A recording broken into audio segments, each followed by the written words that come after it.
ay may nakakubling biyaya. Hindi ko masabi kung ano yan, pero tuwang-tuwa kami. Ayan o, tingnan mo sila o. Kabuhayan showcase para sa ating Water Daddy. Tuwa po kami na binigyan kami ng magaling na bukasan sa mga alaga ko. GM, wish ko lang. Marami po salamat. Na binigay mo sa amin, mga alaga ko.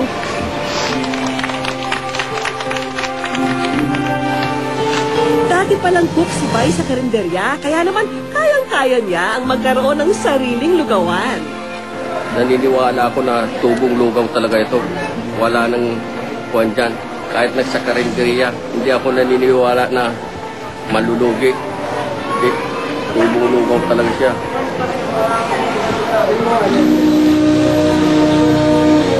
Ang sakripisyo ni Bay ay serbisyo mula sa puso.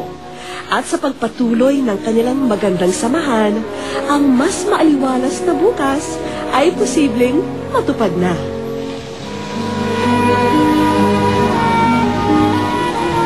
Wish ko lang. Sa aming pagbabalik, ang kabilib-bilib na kid drummer ng Tacloban. Sa hirap ng tanong, ika'y mapapakamot. Dear wish ko lang, bago pa man tuluyang pumikit ang aking mga mata, sana'y makita ko pa ang aking apo sa telebisyon na ipinapamalas ang kanyang di pangkaraniwang galing.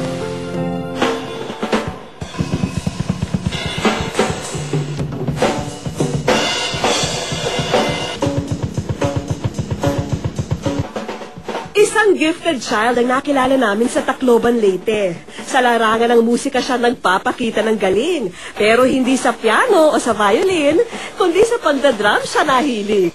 Gusto ko maging drummer kasi para magaling sa buong mundo.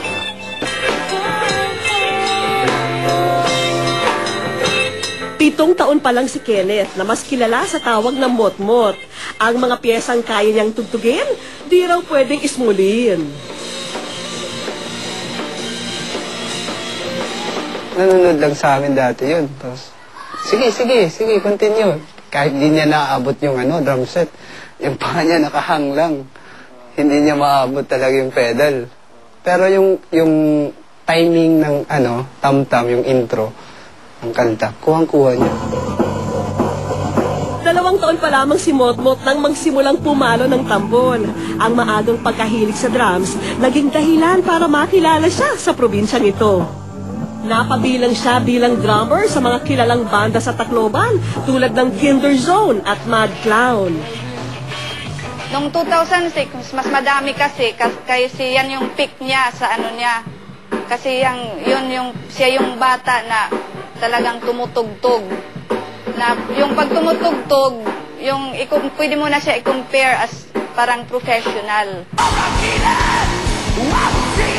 Tulad ng mga sikat na bandang Kamikaze at Brown Man Revival na kanyang iniidolo, rock at astig din ang karaniwang handog ni Mot-Mot sa kanyang mga fans. Ganito, mag-ibang si Kuya Mot-Mot. Tama na. Ang pangarap daw ng Little Drummer Boy ay maka-showdown ang kapusong kid drummer na si Victor. Nakita niya si Victor. Sabi niya na, Nay, di ba yun yung si Victor?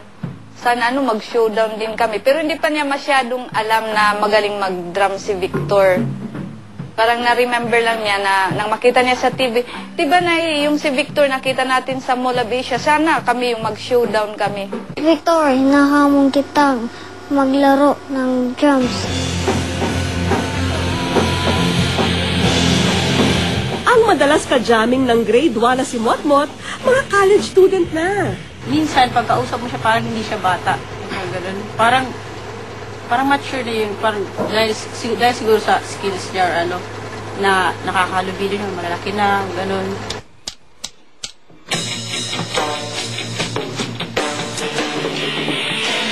Napaingganyo na rin ni Motmot ang kanyang nakababatang pinsan at kapatid sa paborito niyang libangan.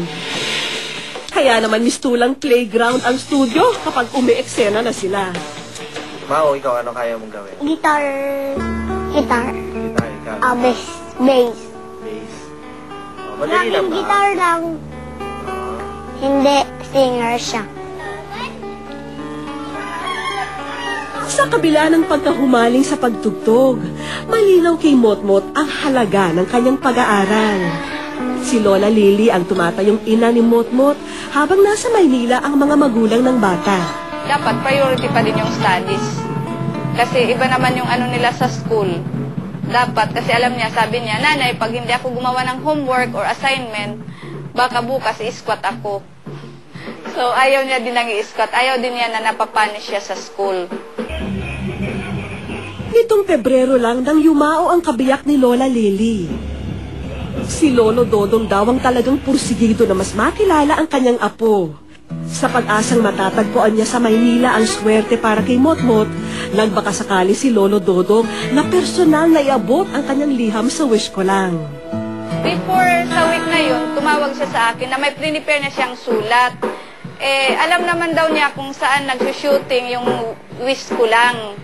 So, nang pumunta siya sa week na yun, sinabihan siya kasi nagkataon na yung mga guards doon, yung securities, mga kababayan daw namin. So, sinabihan siya, balik ka na lang ng Friday kasi ipapakiusap namin na makuha namin yung sulat, maibigay kay Vicky Morales. Ngunit hindi pa man nakakarating ang sulat, agad binawian ng buhay ang matanda, sanhi ng matinding stroke. Masaya, naiinis, kasi naiinis ako na bakit parang nahuli. Bakit hindi tayo magkasama na eto na yun? Kasi pag nagte-text, sabi niya, sige lang, darating tayo dyan. Pakukuha natin kung ano yung pinaplano natin. Doon, at least, maski man lang huli, at least yung dream mo, andito na. Palaisipan din para kay Lola Lily ang laman ng sulat ng kanyang asawa. Hindi ko yan nabasa kasi yung usapan kasi niya, sabi niya, pagka naibigay ko na, tatawag siya para ikwento sa akin kung anong laman. Tinanong ko din yung anak ko kung saan siya, hindi na siya nakatawag. Kasi nag-text siya sa akin Wednesday ng umaga, pagkahapon naman na-stroke siya. So wala na, parang tuloy-tuloy na yan. Nawala man si Lolo Dodong, buhay pa rin ang pag-asa nilang matutupad ang munting hiling nito para sa kanilang little drummer boy. Gusto ko na maging best job. At saka, pag meron mga bata na hindi marunong mag-jumps, na nagpa-practice sila dito, tuturuin ko.